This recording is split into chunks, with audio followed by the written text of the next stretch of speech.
live. Whew. We're back. It's good to be back. Good to be back. It is. We've enjoyed some reminiscence of sports. That's about it, though. Yeah, I've had a lot of time to reflect. With the last couple, I guess the last decade, there's not a ton to reflect on. So Not a ton of good things. Yeah, good. There's plenty to reflect on. Yeah. Not all of them are good. Right. Not all of them are good. That's why we're reliving the '98 season, though. For us, almost living for a first time. So Yeah, because we were only 3. 3 years old. Just barely 3. Mm-hmm. And so we're living it for almost for the first time. Obviously, some of the moments we remember and cherish, I guess, but not all of them. We're gonna let some people get in the show before we get going. But we do have a great show for all of you all that are already in here. We are recapping the Tennessee-Houston game. Number 4 Tennessee, moving up in the rankings. Just Week by week, just climbing. To the top. Week by week. We do have a new commit. I know it's been kind of quiet on the recruiting front overall, but did get a verbal commitment from a player. We will talk about that. We're going to talk about some basketball. We've got a guy moving on to the program. We're going to talk about that and where he's going, where he's landing, and also the basketball team next year and ranking those players. Talking about the transfer rule that will be proposed. What were those dates again? So I have those dates. The 24th of April, I think, is when it's going to be actually discussed. Okay. And then I think May 20th is when they're actually supposed to vote on that. Okay. So they're going to amend the transfer rule. It could look very different moving on from this year, and we'll discuss that. We've also got a little, I guess, we're getting bored, so we're drawing up scenarios. Yeah. And we've got a little Titans draft. I guess it would almost be like I can never remember the name of the league. AFL? What was it? AAF? AAF, yes. AAF. Because they had to draft by, regions. Mm-hmm. So it would almost be like that. Yeah. But one school. Right. It's on minor league system. I mean, we're doing the Titans, and we could also do, I don't know how many people would actually care, but the Cleveland Browns did Ohio State players, they'd probably be a lot better off. They'd be a lot better off. A lot better off. What would the what was your buddy at work though? Who was that? John Clark wrote that up. It's interesting. Yeah, it's fun to look at. Right. So we're gonna talk about that, and then we've obviously got some segments for you guys. You ready to get going? Yeah, let's do it. First, I guess check out our sponsors: Tennessee Tap House, Hound Dogs, Bet Now, and Commercial Bank. I'll just go ahead and tell you about Commercial Bank. Yeah. Commercial Bank is your neighborhood bank, and they're a leading financial institution with the services, capabilities, and resources of regional national banks. Whether it's purchasing a home, saving for your child's future, or planning your next vacation, Commercial Bank is with you every step of the way to navigate life's big decisions.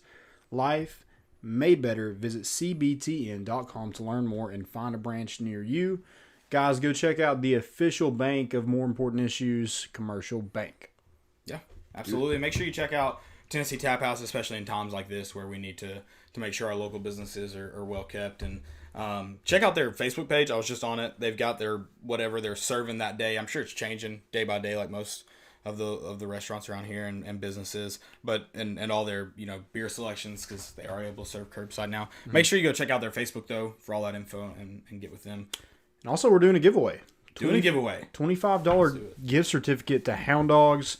We'll announce the winner at the end of the show, so stay tuned for that, and we'll tell you exactly how you can cash that in. So be on the lookout. Yeah.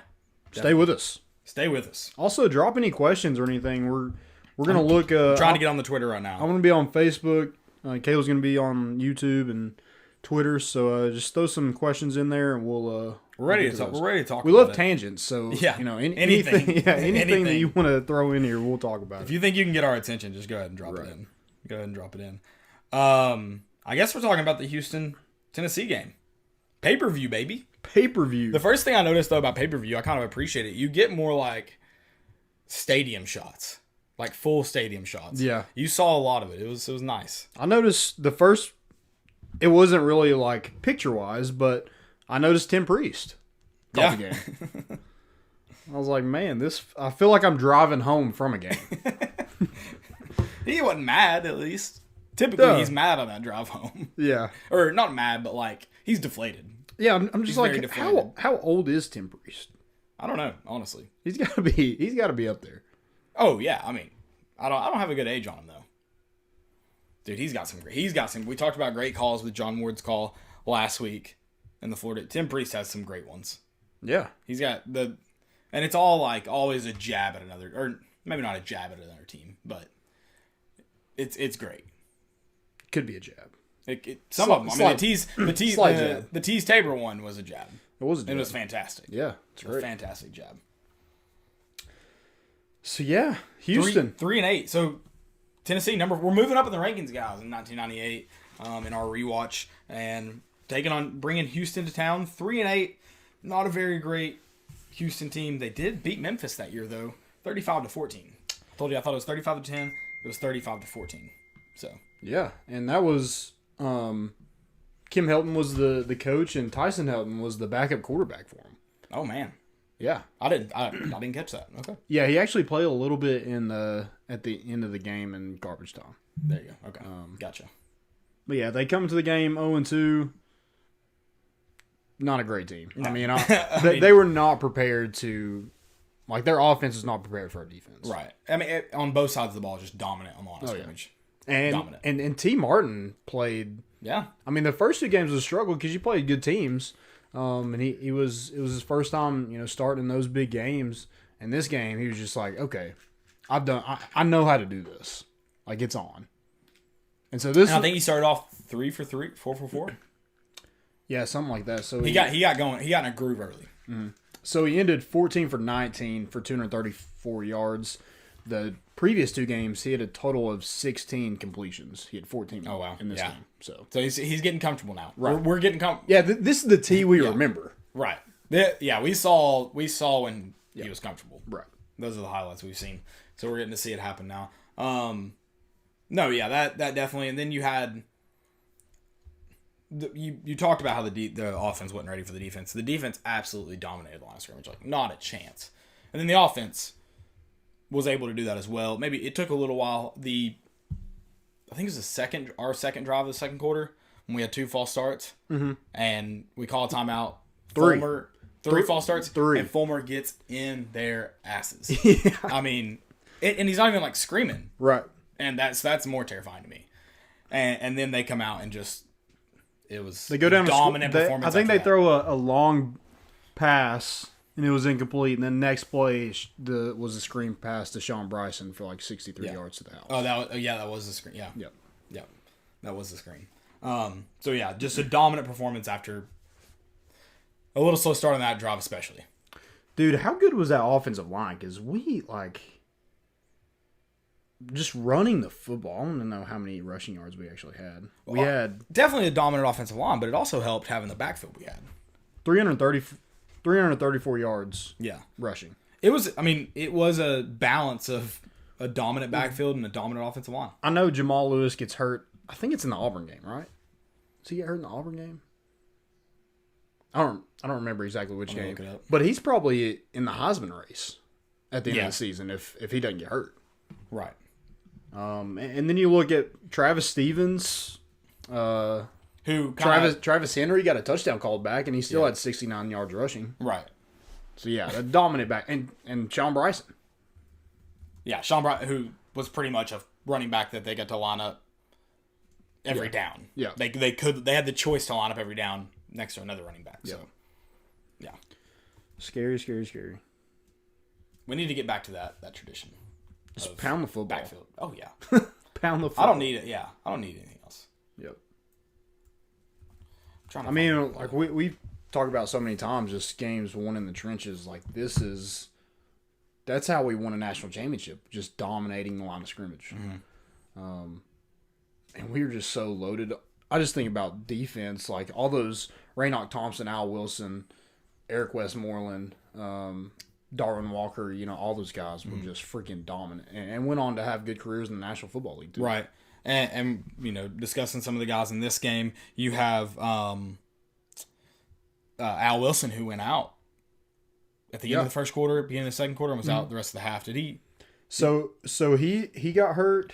I missed a question. It was Sean Bryson got hurt also, and somebody else got hurt. I see.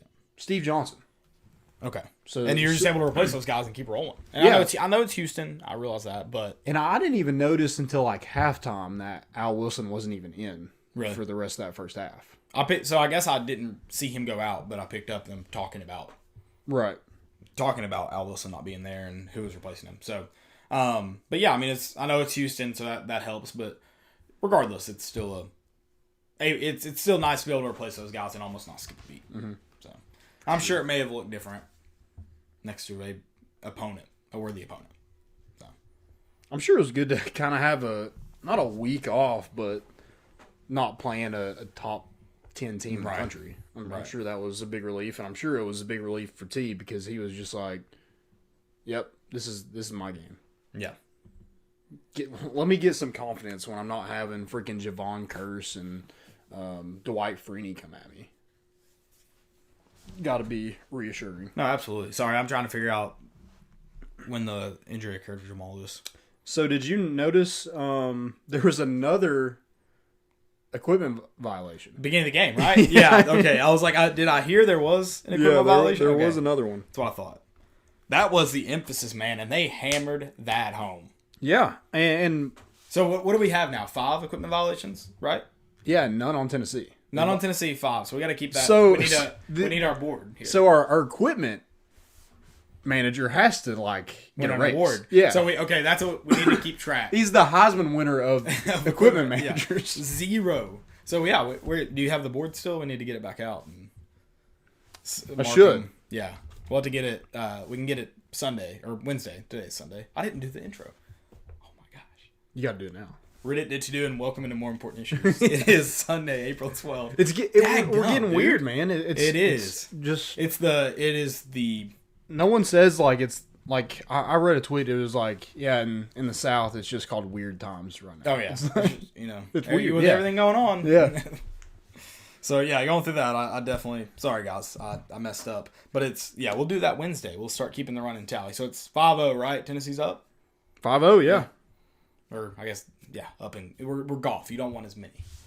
And it wasn't like there was a lot of swag and personality on our sidelines. So for them not to just try to, pull it up over. I'm sure guys tried, but it wasn't showable enough where we got a penalty. So I'm cool with it. Right. I'm sure Fulmer's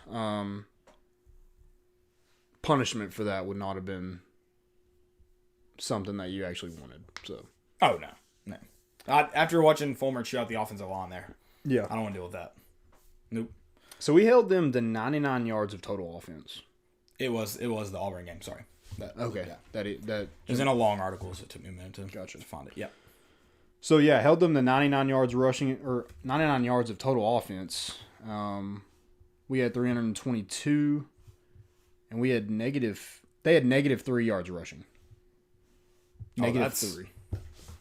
So you found a box score on I Houston's did. website, right? No, I actually, Vols Wire had this one. Oh, nice. Yeah.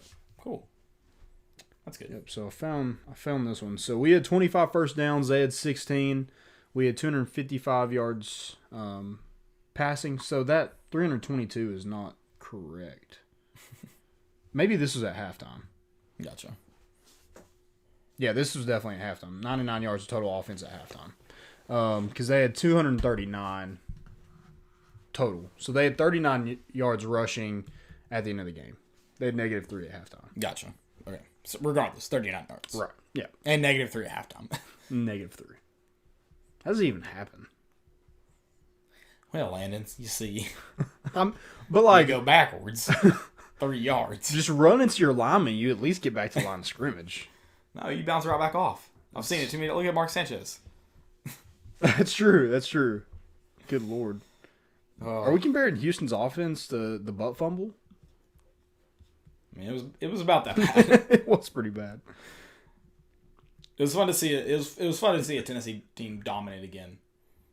And just it feels good, guys. We're back. Yeah, and there's a lot of offense in this. So and next week it's not going to be that way. No.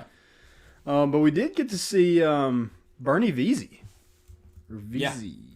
Veazey. Sure. Yeah.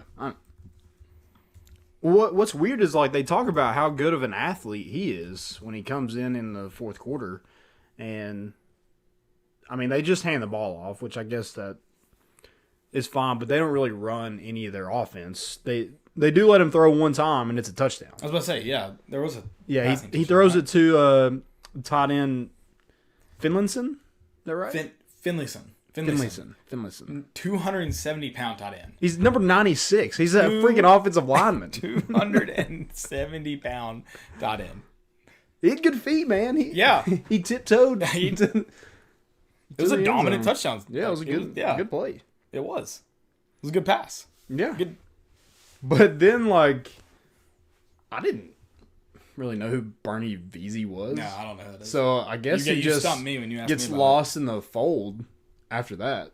Guess we'll have to watch the I think he converted over. I think I read where he converted over to a wide receiver after this game. But yeah, after this game, or like I guess season? After this season. Okay. Yes. I was like, what?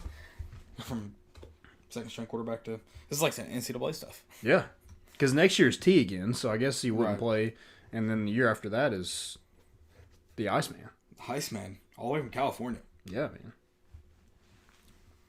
You want to go? What else you got about the Houston game? It's not a lot. Yeah. I'll give a shout out. I mean, there's Pablo, Chuck. Good to have you in here, Thomas. Pablo also has a question. Can anyone else hear what they're saying, or is it just me? Oof. Uh-oh.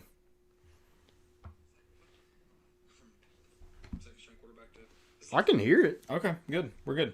Can everybody hear it on Facebook? Just let me know. Tell me your shirt says Hater on the bottom. It does not. It says Gator. Gator Bowl Champs. Gator Bowl Champs. That's on YouTube. Okay. Yeah. Killer Gator Mine. Bowl Champs. I don't know. I was rolling in here with the 2020 tax failure Bowl Champ. Yeah, man. Shirt. Had to. I like. Couple months late, huh? Did you order it? No, I've had this. Oh, have you? Yeah. I've had it for a little bit. Have you worn it? I think I've worn it before on the show. Maybe. I'm sure you did after the Gator Bowl. I got a lot of... If you've had it for a while, I'm sure you did after the Gator Bowl. Yeah, I think so. Okay, well, sorry. I hate I missed it. So, Andrew said he was definitely wide receiver, maybe like a sixth string. So yeah. he did move over to wide receiver, though. Yeah, he did convert to wide receiver. So, I guess they can hear me now. Good. Andrew heard that, so I guess they can hear me now. Good. Perfect. Yeah, did you have anything else for this game? Peerless Process touchdown where he makes the corner just look like an absolute fool. Just pet. Yeah, I mean, the poor guy didn't have a chance. Watch the stomach. Yeah, he had no chance. As soon as Peerless Process caught it and turned, and the guy was still running straight at him, it was over. It was going to end badly. And Jamal Lewis had a couple runs in this game too that were. Dude, he was making guys look like he's a freak. Morons. Yeah. And maybe it's like his pads just make him so much. But even in the NFL, he was intimidating. Right, and what's crazy is he'll make one guy miss and then absolutely run over the next guy. Yeah. It's fun. It's great football to watch. Mm-hmm. Great football to watch. Yeah, and then Sean Bryson, he's a fullback listed as a fullback. So you're like, oh, they're throwing it to the fullback. I have a good angle on him. Right. Psych, he runs a 4.40. I think they mentioned it on the pay-per-view broadcast that he runs I think it's a 4.37. Yeah. 4.37 and as a fullback, he runs a 4.37 I think he scored like 2 plays later. That was his. I mean, he's outrunning DBs. Yeah. But that was what was great about having that fullback that fast, and I mean, he was still just as physical as a normal fullback. But I mean, that screenplay, the entire defense went to, I guess it was Jamal in the backfield. I don't know, but went to him for the play and left Sean. And most fullbacks are going to catch that and get 5-10 yards. He's able to take it to the house. Right. So, and I mentioned that he was probably the most underrated player. I think so far on our rewatch, he looks like the most underrated player on this 98 team. And somebody commented on it. I don't remember who it was, or I'd give him credit. But they were just like, he wasn't underrated to the people that had to go up against him. It's true. The guys that had to account for him they were trying their best. Right. That's funny. The people who he had to block, they did not think he was very underrated whatsoever. Right. Also, we got a sky kick fumble. It at the end of the game we sky kicked it. I guess it was after that Finlayson touchdown. Finlayson touchdown. We sky kick it and it hits. It looks like a defensive lineman. It looked like Finlayson out there, like number 98. Okay, so it's hot in. Yeah, allegedly hits this man right in the face mask. It was just like when linemen try to catch punts like in the NFL, like training camps and stuff. That's what it looked like. He had no clue where the ball was going. Yeah, no. It just bounce right in his face. That's great. Yeah, you love a good. Yeah, where are all the upbacks now? They're all small. You don't get it. You don't get good big upbacks now on kickoff. We got to go back to this. Yeah, they're like freshman linebackers. Yeah. No, we need to go back to the big boys. Yeah. The Finlaysons. The Finlaysons. Yeah. That's our new term. Yeah. Also, did you notice the wave? You mentioned that there was a lot more stadium shots. Mm-hmm. Did you see the wave? See the wave. Saw the wave going. I was like, man, that's awesome. So we were bored in the stadium. I guess That's a big Tennessee thing when you're bored. We always do that when we're bored. Yeah, but it's nice because I'm just saying, that means they're bored. The game's in hand if we're doing the wave. Sometimes. Yeah, I was about to say, I don't know if I'm willing to say that. Yeah, I guess with the past couple of years, I don't know if you could say it was always in hand. Well, 2015 when we couldn't hold a lead, that was, I guess you didn't want to do it in that time. We don't do it at the big games though. Yeah. At least I don't know. Maybe we do. I don't know. I'm not a big wave. Are you a big wave guy? I think it's cool. I mean, as lame as that sounds. No, I mean, I'm just, yeah, okay. But it's the wave. I participate. I'm not going to be the guy who just is not. Do you just not participate? No, I participate. Okay. But you're just not a big fan. I can't decide. You could do without it? Yeah. No. A lot of the time, because, there's a lot of times I'm, eating or something while it's going on. So I don't necessarily stand up for it. Or, I'm doing something. I'm like, oh, woo. Yeah. I participate. I'll woo or I'll lift my hands. Gotcha. Tell us what you do during the wave. Are you a big wave participator? That's what we need to know. I'm always I know a lot of people are like, woo. I'm always like, I just want you all to know Landon actually starts the wave and he's trying to hide it from you. He doesn't want you to know he starts the wave. It definitely comes from ZZ11. That's me. Oh, yeah. I guarantee you and Tracy are up there come on, guys, get up. But fourth quarter. I will stand up for some Garth Brooks. Y'all are sitting down in the video of the Jumbotron, aren't you? That doesn't count. I was like, maybe they weren't after you said that. What game was that? It was kind of early in the year, wasn't it? God, was it Georgia State? No. Was it BYU? It was a night game. It might have been BYU. That's a bummer. That's kind of a bummer. That's upsetting. Yeah. Yeah, let's move on. You're wanting to go out to BYU. I don't know. You don't know? You don't know if you want to go hang out in Utah? I'm not. It's between that or South Carolina. That's 23? Yeah, 2023. Okay. So, yeah, we'll talk about that. So, 2022. We're going to LSU. We're going to LSU. Yeah, there's no doubt. Next year. Corn dogs. Next year, if we're able to. Corn dogs for everybody. We're going to Athens. Yeah. Because, when we started this, we wanted to get to... This year. Yeah, this year. Oh, 2021. Where were we? Oh, we're just picking between Alabama, Florida.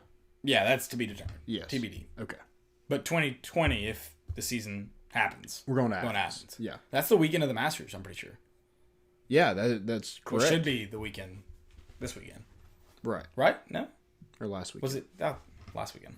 Because this weekend was Easter. Surely they wouldn't. I don't know. I'm going to look it up. But yeah, we're going to Athens this year. There's some Georgia fans on the... Bobby said I need orange headsets. He asked if those were Kentucky blue. Yeah, they are. Actually, these were the ones my parents bought me when I signed at Carson Newman. So that was the blue for Carson Newman. Aren't they navy blue? Yeah, but they don't have the navy blue. They just had blue. I'm sorry. I'm sorry. God, Caleb. You're making it worse. I was trying to, I had an explanation that sounded good, and then you just ruined it. I apologize. Okay, no, it was going to be this weekend. Yeah, that was right. I was like, I know they were doing some, master, like, a rewatch of, like, Masters. Okay. Play this weekend, so I put my Masters hat on and watched it today. They said to watch it on your porch, but it was raining, so. Yeah, it's kind of dull. You don't want to do that. Yeah, didn't do that. Probably fall asleep. Easy. I would love to fall asleep. To the rain. Yeah, so BYU, I was thinking, when we started this, we want to go to every SEC stadium. Well, obviously BYU is not an SEC stadium. But it would be a good trip. It would be a good That's trip. the dilemma. Yeah, that is a dilemma. That's the dilemma. And it's Utah. It'd be a pretty trip. Yeah. We also have to go to... we got to think about Birdie's wedding. What if we get to go to a Raiders game? So that'd be cool. I tried to look it up, but they don't release it till like May 9th or May 10th or something like that. So we got a little bit to kind of. We're probably not even be able to do that. Probably not. That'd be fun. In theory, it sounds like a great idea. It does. But it's definitely not going to work out. So our buddy's getting married in Vegas, which sounds terrible, which makes it great. You should think that. His fiance is from Vegas. Regardless. So that's why it makes a little bit. It's not like we're just running away to Vegas to get them married. Yeah, he's getting married in like December. That. And it'd be nice if it'd be cool if there's a Raiders game. If we could go. But maybe we won't be able to. Maybe it won't even be. May not be NFL games at that point to open to the public, I guess. Yeah. So maybe not. We'll see. I don't know. We don't know what's happening. I guess are we done with the Houston game? We're ready to move on from there. I don't know if we're done or if we tangent. I mean, we just beat the brakes off of them. It was 42-7. Yeah. It wasn't really ever in question. We're 3-0. 3-0. I will say the attendance was 106,417. So there was almost as much as the Florida game. Right. I mean, obviously Florida probably would have been more if they would have allowed more people to fit in there. But man, I like that 106. That's a good number. That's a good number. I like that number too. That's a good number. I'd like to put more. Let's put more seats in there. Let's build it up. Yeah. Build it up. Even if it's like, I don't know, like inflatable bleachers, something. Let's pack more people. Inflatable bleachers? I don't know. Where at? Just anywhere. Just pack them in anywhere you can. Put some bleachers on top of the. How about inflatable? Yeah, maybe not inflatable. Put some bleachers on top of the lights, the press box. Perfect. That would be get injured. Some nosebleeds. Like you will actually get a nosebleed there. You definitely will. You're a king of nosebleeds. I mean, I've gotten a nosebleed in row 1 before, so. Tennessee moves up next week to number 3. And you move to 25 tomorrow, the big 2-5. I do move to 25 tomorrow. Should I shave my head? Cable's, if you want. Can I shave your head? Let me give you the Tim Tebow Tulip Bowl. No, I'll let you shave my. I won't let you do that, but I'll let you shave my head and beard. Will you shave my? You can't shave my beard. Will you shave my head? I'll try. Yeah. Are you not too grossed out by hair? Not like when it's fresh off the scalp. What? Like if I was doing I wouldn't be freaked out about that. It's like wet hair that freaks me out. Okay. Or hair that's like all wadded up in a brush. No, I don't deal with that. I wouldn't. I'm not gonna shave it Pruitt bald if I shave it though. I would just go to like accept. Now if you came in there just like mad sweaty and just like took your hat off and it was just pouring sweat, yeah, I would be kind of grossed out. No, I wouldn't do that to you. Appreciate that. So yeah, Caleb's birthday is tomorrow. So everybody go wish him a happy birthday tomorrow. Don't do it today. Do it tomorrow. Yeah, do it tomorrow. Please don't do it today. Make him think that you're thinking about him. Right. What's up, Dennis Wilson? Hope you guys are doing good. Hope everybody's had a good Easter. If you're just getting into the show, welcome in. Tennessee did get a new commit though. We did. So that was 3-star athlete Rock Taylor out of Oxford, Alabama. He's 6'4", 205. Got offers from Arkansas, Florida, Georgia Tech, Memphis, South Carolina. List goes kind of on and on, but that was kind of his bigger offers were those teams. I think it's a good pickup. It's definitely a good pickup by T. Martin, who is the number one recruiter in the SEC right now, with 4 commits. All 3 of those will be pass catchers on the offense side of the ball. Rock Taylor, where does he play? I mean, he's kind of adamant he's not a tight end, but he kind of has a tight end frame. 6'4", 205, which could be a receiver, an outside threat, or even a red zone threat. He goes up and gets the football pretty well. But if he's able to put on more weight in a weight room, like a college weight room, you would think he'd get a little bigger. Yeah, you think he has room to grow. So maybe he converts to tight end later on down the road. Maybe he's used in – I don't think he's as fast as Marquez Callaway, but he's 2 inches taller than him. And he goes up and gets the football well. Maybe he's used like a Juwan Jennings. So maybe it's kind of those 2 guys combined, where they're just mismatches in the slot and can make plays that way. I don't know. I mean, in his highlights, he definitely likes to block. So that's going to be a big way to get on the field, especially with the guys that we have left on this roster. He's kind of brings something different. Right. We have a lot of those fast, 4'3" guys that are like 5'10", 5'11". And he just, he's built like a basketball player. And he's got dreads, so that makes him better, right? Yeah, I think we talked about that with the who was it? It was during signing period. I don't remember who it was though. We were talking about it, how it. Oh, it was exact grade. D. Beckwith. Okay. Yeah, he had dreads. Gotcha. Yeah, I mean, very similar to D. Beckwith in terms of build. They're around the same thing. I think Marquez Callaway was listed at 204, and this kid's 205 right now. So almost the exact same, but 2 inches taller. And right. I think Juwan Jennings is right there as well. I think he's listed as 6'3", so he's 1 inch taller than Juwan Jennings. And runs like a 4.8 40, I think, was his time at the opening. So obviously he wouldn't run it again this summer because there's going to be no camps. Right. But get a little faster. Yeah. No, I mean, I don't know. I think at this point, I think it's worth trusting the staff too. Don't worry about stars. Yeah. Yeah. And we're dipping into. I mean, it wasn't like this kid was offered by MTSU and Florida Atlantic and teams like that. Like, he had some SEC offers, and he chose Tennessee. If you have some, if Florida's willing to recruit you and offer you, I have a good feeling about it. Yeah. Absolutely. But T. Martin has the top 3 recruits in this class. Jordan Mosley out of Alabama, Walker Merrill, and Rock Taylor would be the 3rd. And then he also got, who's the other one? Was Jalen Wright his as well?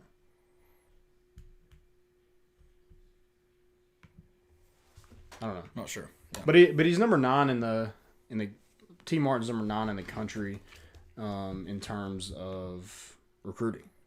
So obviously Ohio State has a number 1 class, so a lot of their staff is going to be up there, but number 1 in the SEC and number 9 in the country, not too bad. Especially, you look at 2 years ago, you had Brian Niedermeyer bringing in the guys, and last year it was David Johnson. You think T. Martin is going to be the guy this year. To dip into Alabama, and you obviously have Jay Graham who's going to dip into North Carolina, just open up those pipelines back because you don't have a ton of in-state prospects that you're going after. So, gonna be fun. Gonna be fun to. I mean, that's the only thing kind of keeping us going is recruiting and rewatching games right now. Right, and it's not recruiting like it normally would be this time of year either. Right. So it's definitely different. So the rewatch is helping. Let's talk about let's jump into basketball. And I know there's nothing going on with basketball, but we're gonna talk about the returning team and what Tennessee, I guess, the importance of players to the Tennessee team in the 2020-2021 season.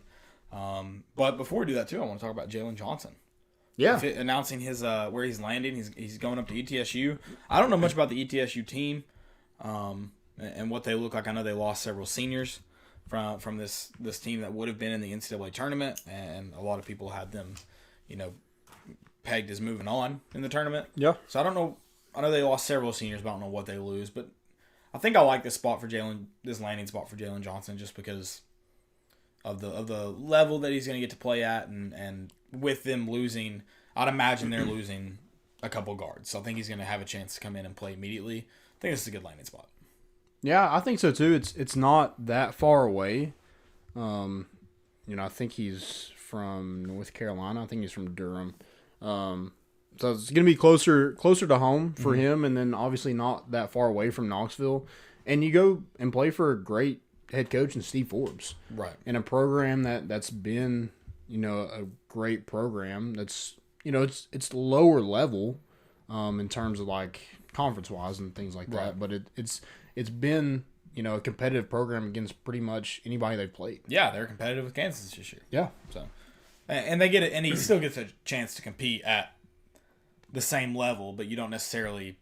Yeah, it's probably not the same competition, not in, not out. Right. Yeah, I think this is his chance he could maybe be the guy at ETSU. Right. I mean, especially solidify himself as a starter, and then, I think they're going to rely on him to score, and that's kind of what he needs, I think. So you think that he just needs to be handed the reins and just told to go out and be the guy? Yeah, go score. Okay. That's interesting to see then, because I think that you're right. It could be that. Yeah, and instead of just like, hey, this is our system, this is our going to play, instead of him just feeling, I don't want to say trapped, because I don't want to think of I think our program brings the best out of people in the system sometimes. But if you don't fit it and you just don't have a role, I feel like it's difficult. Right. So. I can agree with that. Yeah. And maybe that's where Jalen's at. I think this is good. I think he's moved on and moved to somewhere where he can improve, and I think that's good for him. Yeah, so, absolutely. I like that. I like the ETSU spot. But we are going to rank the players. I don't know how you wanted to rank them, but I didn't want to ask you either. I kind of just wanted to discuss it on the fly. Just run it. Yeah. Because I wanted to kind of see what you were thinking and how you were seeing it. So I kind of ranked them most important to what we need next season. Okay. And then I also halfway I kind of changed it and was like, all right, I'm just ranking who I think could be the better players. So yeah, I think I kind of have that. Yeah, most important, and then obviously talented wise. Yeah. So but my first one is Yves Ponce. Okay. Yeah. I think he is. Hope he's back. Hopefully, and I think he will be. Yeah. Because I think he has a chance to really show the NBA that he can score and be dominant on offense. I mean, you've already seen this year, and I think that's what was so frustrating about seeing him not take over on the offensive end of the court, is that he was so dominant at times on the defensive end. I mean, was able to get not only above guys and block shots, but also was able to stop guys from going to the hole, was able to defend guys on the perimeter. I mean, he was a force on the defensive end. You knew where he was at all times. Yeah, and with our offense struggling so much, and him being kind of that, it was all about defense, and him probably being our best defender. Right. Helps solidify him. I have him at number 2. I'm going to go 1, John Fulkerson, just because of, he was pretty much our entire offense. Yeah. Down the stretch, and all SEC player. I think he only gets better with another year in the system, and especially with some guys that I think are able to spread the floor out. Right. With Keon Johnson, Jaden Springer, Corey Walker coming in, I think that's only going to help him. Yeah, no, I agree. I want to bounce back to Yves real quick, though, because I how dominant he was defensively, I think he can improve offensively. There are times where it seemed like no one could stop him, where he could work people down low, turn, shoot, create separation, and there wasn't a chance because he can jump above everybody. Mm-hmm. He's faster than most. I mean, and he can be that guy, and we should have been able to go to him more than we did last year. And I think that needs to happen this year. Yeah, I think they're going to rely on him to be more of an offensive threat. And he's got to be. He's got to be. That's why I rank especially him. That's why I rank him as number 1. If he really wants to go to the NBA, he's got to get better on offense. Yes, but that's why I rank him at number 1 is because he's got to be. And I don't mean necessarily points wise, just show prove that you can go to the hole. Prove that you're just not prove that you have an outside shot, not just at the top of the key. Yeah. Make them defend when you're trailing. Yeah, make them defend you. Right. That's all we ask. But I've got John Fulkerson at number 2, pretty much for the same reason. And then at 3, I've got Josiah Jordan James. And I know that kind of seems like a shocker above maybe Vescovi, but I think we kind of see what we get out of Vescovi. Like, I don't know how much I don't know how much more he can contribute. So you went with this one. You kind of went important for the team. Right. Okay. Right. Like, I think Josiah Jordan, I think we've kind of seen what we get out of Vescovi. And I think he's important to the team, probably more right now than Josiah, but we need Josiah Jordan James to improve. To take us to the next step. Yeah, to be a good team. And that's kind of why we're having, like, he's, can be most important to the team, I guess. Right.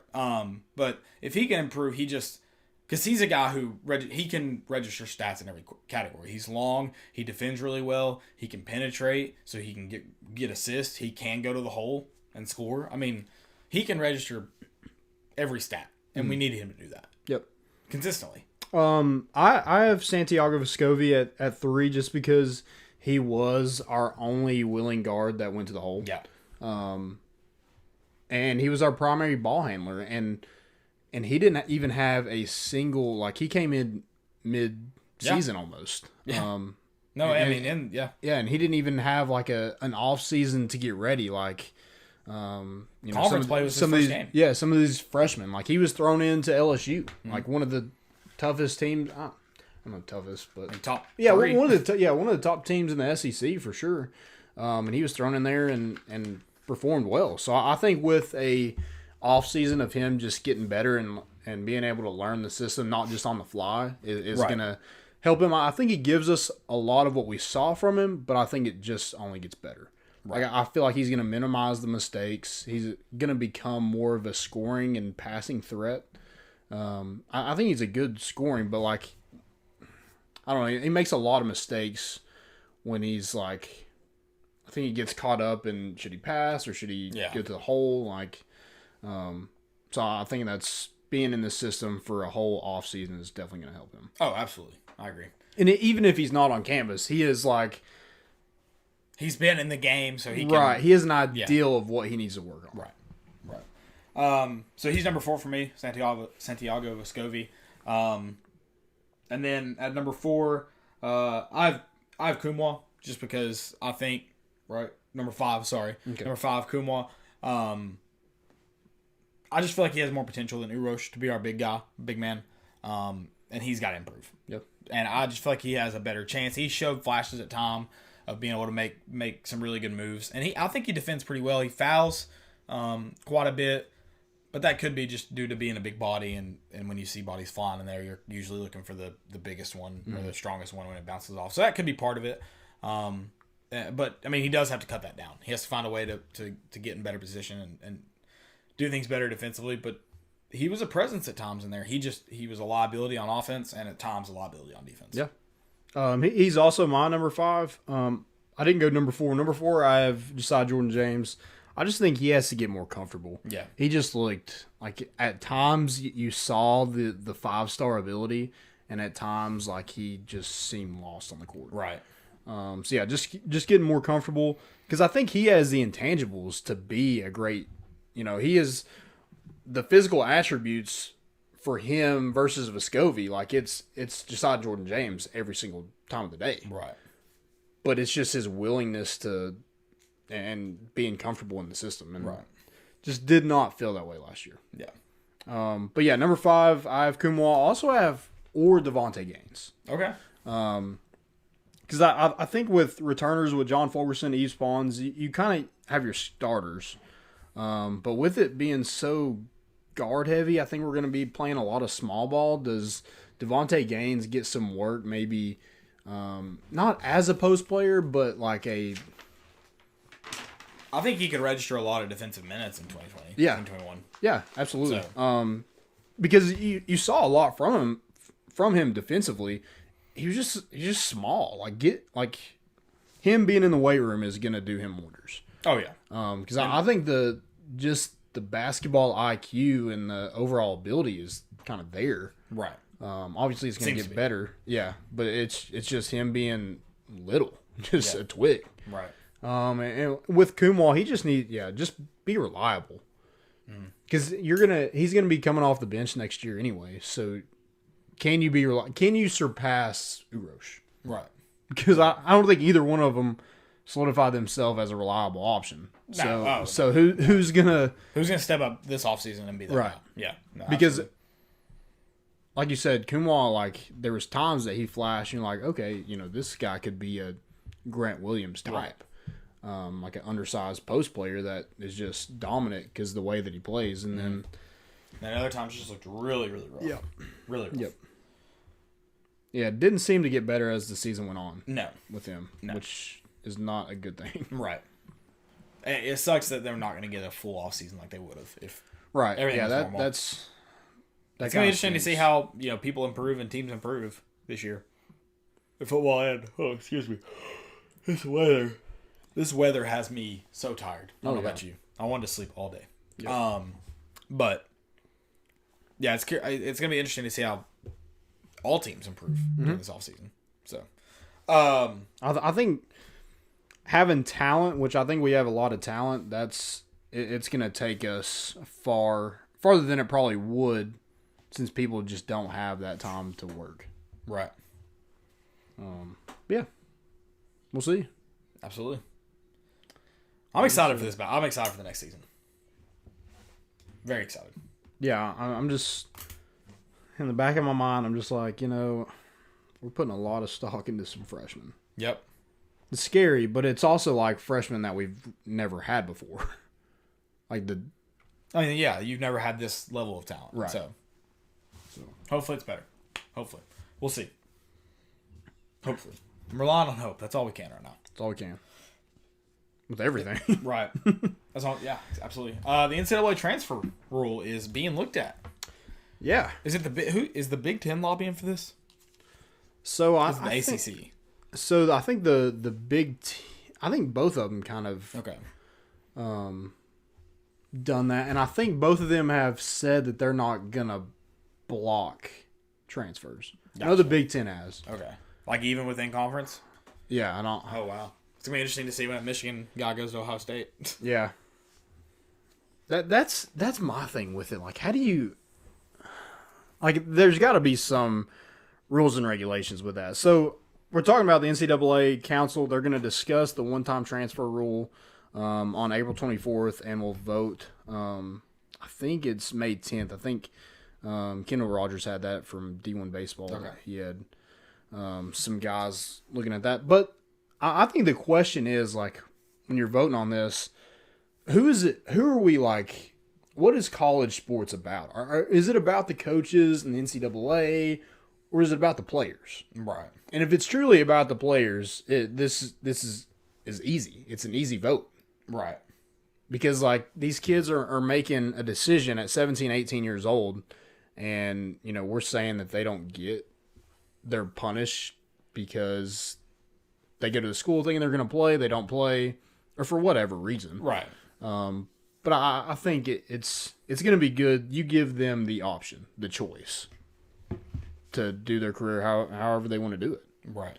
Now, there's going to be I think the cap with scholarships, especially in football, with the 25 signees you're only allowed to have, I think that's going to be something to work with. Because if you have, like, a coach leave and then, 15 people leave the program. Yeah. That you've got to fill that somehow. Right. That's not fair to.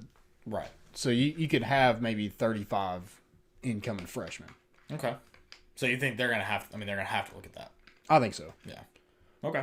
But I just feel like it's easier, and this makes sense to me because it's easier for the NCAA. It's like, oh, this is your first time transfer? Approved. Right. Like, I think there's 700 people, around 700 in the portal, and there's 100 of those are like grad transfers. So like 500, 600 guys are transferred. Waiting for approval. Yeah. So you're having to go through all these and look at all the facts and everything for it. I just feel like it's a waste of time. Like I don't know. Wasted. I don't know. Yeah. It's I just feel like it's an easy decision to me. Yeah. I mean, part of it, yes. I don't know. I mean, and all of it, and also like the NCAA, if you're like kind of mad about this whole thing, like you opened up the floodgates by letting Justin Fields and Tate Martell do this. Oh yeah. I mean that was on you. You started this. Yeah. No, so if you're going to let just anybody do it for no apparent reason, you got to let everybody do it. Yeah. No, I mean, I agree with that. So, yeah. They definitely set a bad precedent with those transfers. Mm-hmm. Definitely did. Titans. Talking Titans. So do you think it's a good idea? Oh, I just want to know your thoughts. Yeah, I kind of said mine, but part of me, yes. I mean, I definitely like the thought of it. I don't like the thought of being able to transfer in conference. Yeah, so that's. But it's like I'm kind of with you on that. Like, do they just allow that, or do you have to do a certain maybe waiver to do that? Maybe. I mean, maybe if it's like a hardship where you're going home. So like. Because Cade Mays' thing, that's a lot different from I'm just not playing. I want to go to Tennessee. It's right. Like there was something that happened there, and I don't know if they're just bringing that up just because he wants to transfer. But I mean, it's definitely. I think it would be different if you're going home. Like if the guy went to Tennessee and he was transferring to Missouri, mm-hmm. and he is from Missouri and his parents live in Columbia. I'm sure that's different, but it's like I don't know. If you're going to do the one-time rule, I think you probably just have to do it for everybody. Yeah. Like, I don't think you can cut it's definitely going to be weird, and I think this is going to... I don't know how often this will ever happen, but say...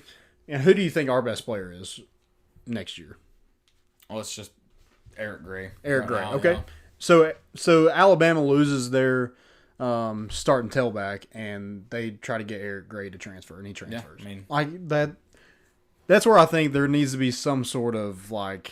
But they'll always say, I mean, as long as Alabama couldn't have talked to him until he entered the transfer portal. Yeah, so that's the thing. And we both know they talked to him before. When you get people that like it's, I don't know, it's definitely going to be weird. Yep. I mean, it'll happen. Yeah, probably not rivals like that close, but it'll happen for sure. Yeah, at some point, if that rule is approved, I guess I should say. Yeah, I think that the tampering, there has to be some sort of, I don't know really how you like look for that, but there's got to be some sort of, I don't know how you monitor it, policy or something. I don't know. I don't know how you monitor it. So it's gonna be wild, but that's for the NCAA to figure out. Yeah, and they won't. Fun fact. Yeah, that's a fun fact. Looking now at the Titans, kind of doing up like it's a fantasy draft of sorts, I guess. If the Titans were to select the best Vol available since 1998, is that right? Pulling it up right now. I believe it's 98 draft. Yeah, the 98 draft. So let's look at this. Yeah, so this is the Titans like first round picks, and then we have listed the next Vol taken. Mm-hmm. In that draft, and then maybe the best available Vol after that. Right. So some of these could be the same person. Some of these are obviously not. So we'll look at 98. So the Titans got Kevin Dyson. He had a decent career. Right. Terry Fair had a good career. And Little had a good career. Yep. I don't know. I don't know how. There's some of these that are bad. I feel like the first couple are just like, yeah, that's pretty good draft by the Titans. Right. And some of these, like, later on, I'm just like, ugh, that was terrible. Should not have done that. Right. And some of them are hard to see because, like, hindsight's 2020. Right. Like, I'm looking at, Vince Young, and then, you could say Pac-Man Jones should have worked out. Because there's some guys that were... Well, I mean, Pac-Man Jones was, he was good. He just couldn't stay out of trouble. Yeah, right. And that's, similar to Albert Hainsworth and before later on in his career, which he's the same for that. But yeah, I mean, there's several guys that, the hindsight's 2020, but at the same time, yeah. So do you have this graphic on the... No, I don't have the graphic. Okay, no. Gotcha. No. Okay. So the Titans draft, they had the number 16 overall pick. They picked Kevin Dyson. Terry Fair... went 20 overall. I forget who he went to. I don't have that written down. And then Leonard Little went 65. So we thought Leonard Little was probably the best overall, or I guess the best Tennessee player available. And they went Kevin Dyson. They went wide receiver. I don't know what their needs were or anything like that, but it's cool to see if, what if Tennessee had went Terry Fair or Leonard Little? Right. how would that have turned out? I think Kevin Dyson was a decent player. He kind of is looked at just for the Music City Miracle, but I don't think it was necessarily a bad pick. Right.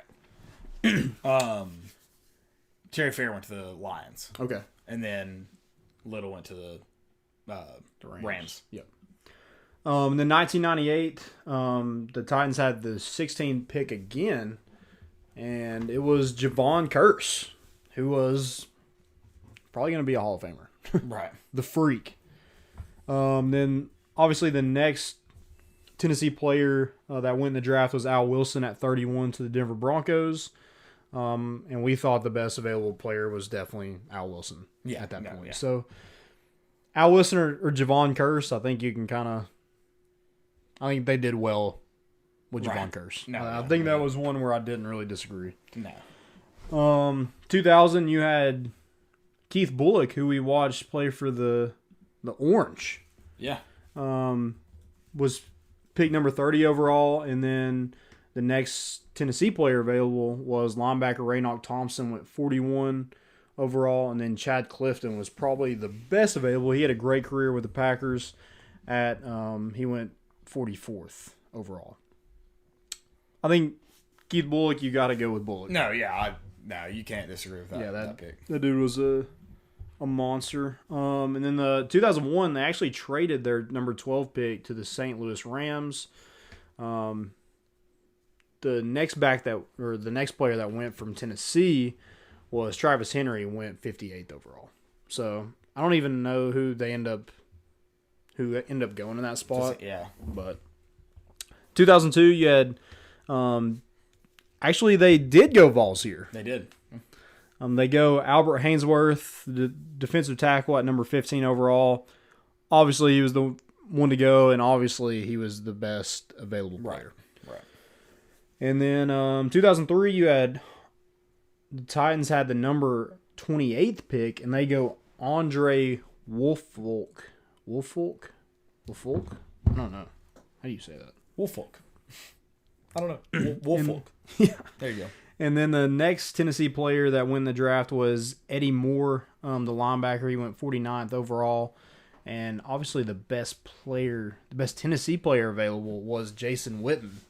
Ended up going 69th overall. Nice. And then 2004, they traded their 27th pick to the Texans. Jabril Wilson went from Tennessee at 136th overall. And then Scott Wells, the center, had a great career with the Packers as well.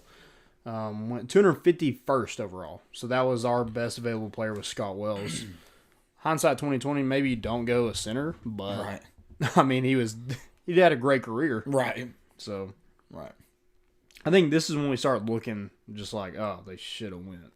Yeah, there's some different picks. So you may not pick the Tennessee player on some of these situations, but yeah, maybe should have went somebody else. 2005, you had Pac-Man Jones goes number 6 overall. The next Tennessee player that went in the draft was Kevin Burnett at 42. And then Dustin Colquitt went 99th. I like the way he was listed. That Hunter. Great career. Yeah, no. I mean, I don't think you go Dustin Colquitt over Pac-Man Jones. Right. Not at 6. No. But maybe if you look back on it, you're like, hey, maybe it turned out better for us if we just picked the punter. Easy freaking Raiders over there. At least Colquitt's going to stay out of prison. So, 2006, you had the Titans had the number 3 pick overall. They went Vince Young. Tennessee also had a first rounder. Jason Allen, the safety, went 16th overall to the Bengals. I don't know about that one. That's tough. Because, I mean, he had two good seasons. I mean, I'm taking, at that point in time, I'm saying hindsight 2020, I'm taking Vince Young at that point in time. Right. And then probably the best Tennessee player available was Paris Harrison. The defensive end went 140th overall. 2007, they go Michael Griffin at 16 overall. Best player available. And the next best player that went was Robert Meacham. Went 27th to the Saints. I think you go Meacham. Meacham, yeah. No. Should have went Meacham. Sorry, Michael Stay Griffin. regional there. Gotta stay regional. The real UT. Yeah. Not Texas, like Michael Griffin went. 2008, you went Chris Johnson out of ECU at 24th. The next Tennessee player available, or that went in the draft, was Brad Cottom, the tight end, went 76th overall. And then maybe the best player available was Eric Ainge, 162nd overall. I think you go Chris Johnson. I think you did right with that pick. Very safe. Yeah, I think you did right with that pick.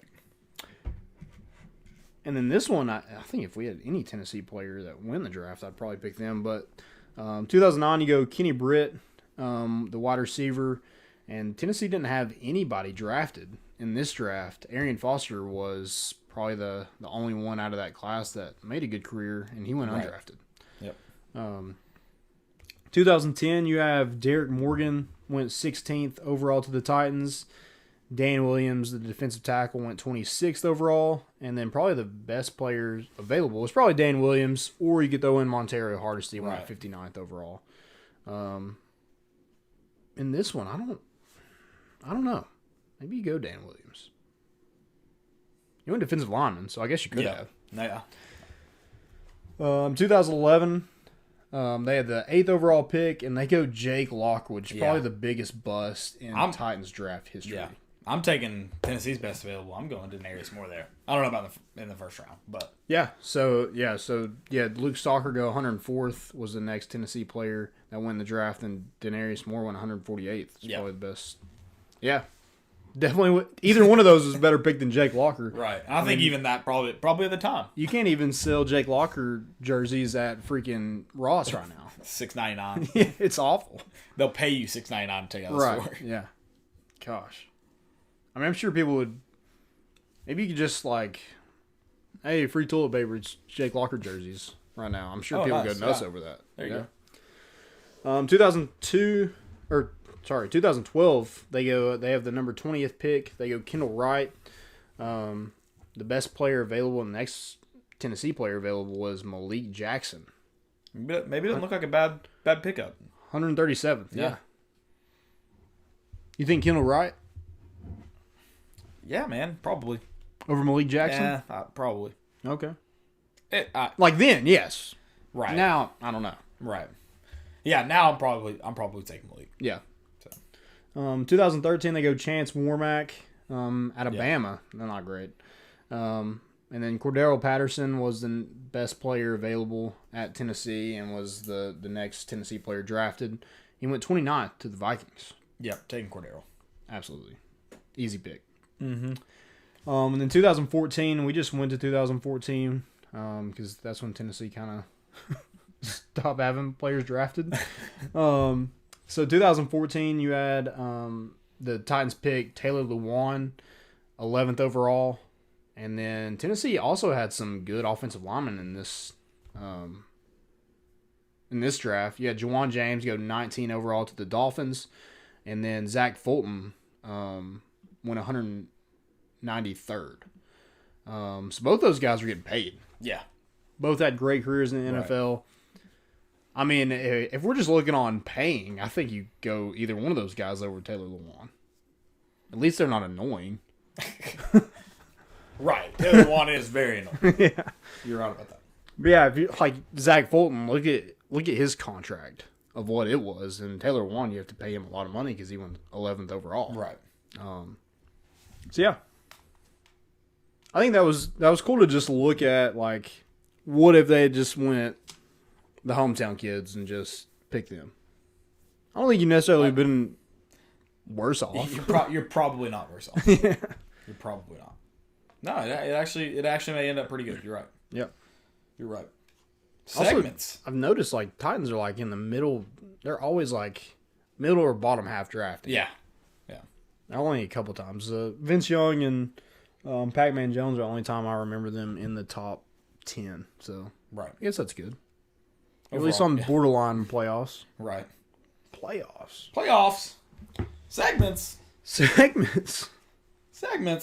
Most important of the week. Most important.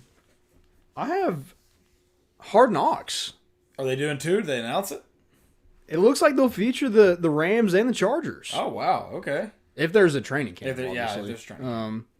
Yeah, I think that'd be cool. Like the Chargers are going to have a new quarterback. I think that's cool. Yeah. You'll have Joey Bosa, who's wild. The Rams won't be without Todd Gurley, so John Kelly make a couple appearances. Yeah. So yeah, I think that'd be cool. I like Aaron Donald. Like, right. I think he would be good for the show. Yeah. Hard Knocks is great. That'd be exciting. I've got NFL. Larry Fitzgerald. In his career, he has 1,378 receptions, 39 tackles, and only 29 drops. 29 tackles? 39 tackles and 29 drops. He has more tackles than he has drops, and he's a receiver. Oh my gosh. That's insane. Dude's a freak. Insane. He's one of the best. Oh, yeah. I mean, he might not be flashy and stuff like that, but he's definitely I didn't screenshot it, but it was one of those like $15 NFL, form an NFL team thing. Yeah. And it was a quarterback, a running back, 2 wide receivers, and a tight end. And Larry Fitzgerald was a $1 pickup. And I was like, every effing day of the week. Yeah. Yeah. That's my only one. He just gets things done. Like I said, he's not flashy, but he's just like, he's lasted. And although his speed is probably not what it was, definitely not what it was, but he gets the job done. Yep. He gets open. Like that's part of just like having that dog in you, like Jawan Jennings. Like he wasn't the fastest. He didn't have a ton of like shifty moves. He just broke tackles because he wanted it more. Right. So yeah, love Fitz. My next most important is Simone Biles. Okay. So she did the handstand challenge. Did you see this? I don't think I have. She actually took her pants off while doing a handstand with her feet. What? Yeah. I don't have the video, but yeah. How's that? Okay. You gotta see it. Yeah, I'm gonna have to go watch it. Gonna have to. What? That was my only most important. I'll see if I can find it real quick. Yeah, see if you can find that video. I'm gonna look for fail too. I thought I had one, but I don't think I do. Oh, I got Gus's on Saturday. How was that? Delicious. Oh, fantastic! Go to Gus's. I'm gonna go. What back did you this get? week. Oh, cheese beans. Just cheese beans. I got cheese beans, and I got what did I get? I was focused on the cheese beans, and I didn't get to eat many of the fries. Unfortunately, I wasn't very hungry, but I was like, I want Gus's. I haven't had it in forever. I said I was gonna go by there the other day and didn't get to, so I went by there, got cheese beans. What in the world did I get? I might have just gotten a grilled cheese. That's a lot of cheese, though. Did I get a grilled cheese? I didn't eat all the cheese beans. Caleb hasn't. Yeah, I haven't shit in a while. Yeah, he hasn't taken a dump in 4 weeks.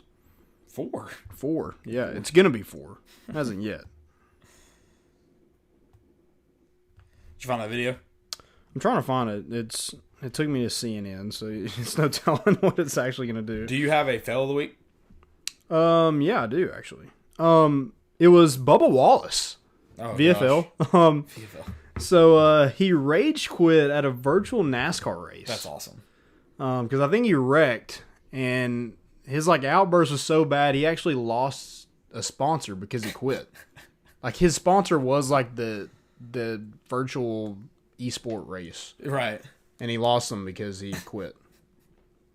That's insane. I'm just like, dude, what are you? That's doing? awesome. Rage quit's what virtual sports is about. Come on. I guess, yeah. Like you got to have that in it. I do have one more most important. The Tennessee football media did a some kind of Zoom call to see how far UT football reaches, and they got everyone on there.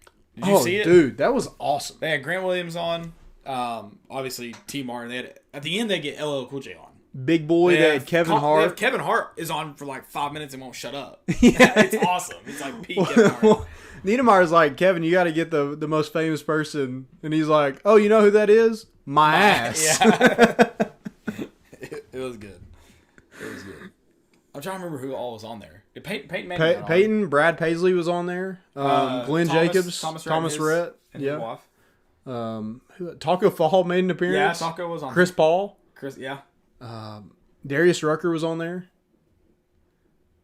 I'm trying to think of who else. Big Boy. Yeah, Big Boy from Outkast. Peerless Price. Mm-hmm. Joey Kent. Yeah, Joey Kent was on early on the call. Pruitt was like... Pruitt got on. It was like literally chasing his kid around the house. He made that joke, but I don't think Well, they're like, you got to get the most famous person. He's like, I wouldn't even know how to do that.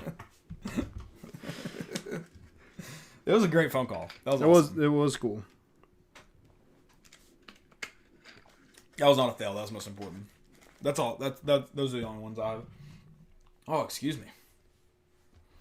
But yeah, that was a great idea for the content team. That was a good stuff. Oh, so here it is. I have it. Okay. That's insane. It's a while. Like, it takes a while. Just a minute, though. Oh, yeah. But I'm saying, like, for the sake of this. See, the hard part is getting the other foot out. Holy crap, though. Because you lift that one. And then you don't have anything else to grab onto. So. That's insane. I can't believe I'm watching this, too.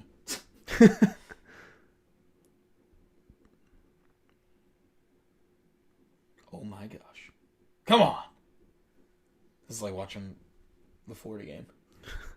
The 98-40 game. You're like, I know it ends good, but... Yeah. She almost ate it. Come on. I know y'all can't see this. I'm sorry. She did it. That's incredible. That's incredible. That is an athletic feat if I've ever seen one. USA! USA! That should be like a an event in the Olympics. Yeah, like, but make it creative. Like, most creative way to take off your pants. Because that would win that. Oh, yeah. But I wanted like a free competition. Free-spirited competition. Okay. That'd get weird quick. It'd be fun. Right. It could. Fun. It could. There is an Olympic or an event for that. Trust me. Do you have our Hound Dogs winner? I do. So the Hound Dogs winner is Shane Dunaway. Shane Dunaway.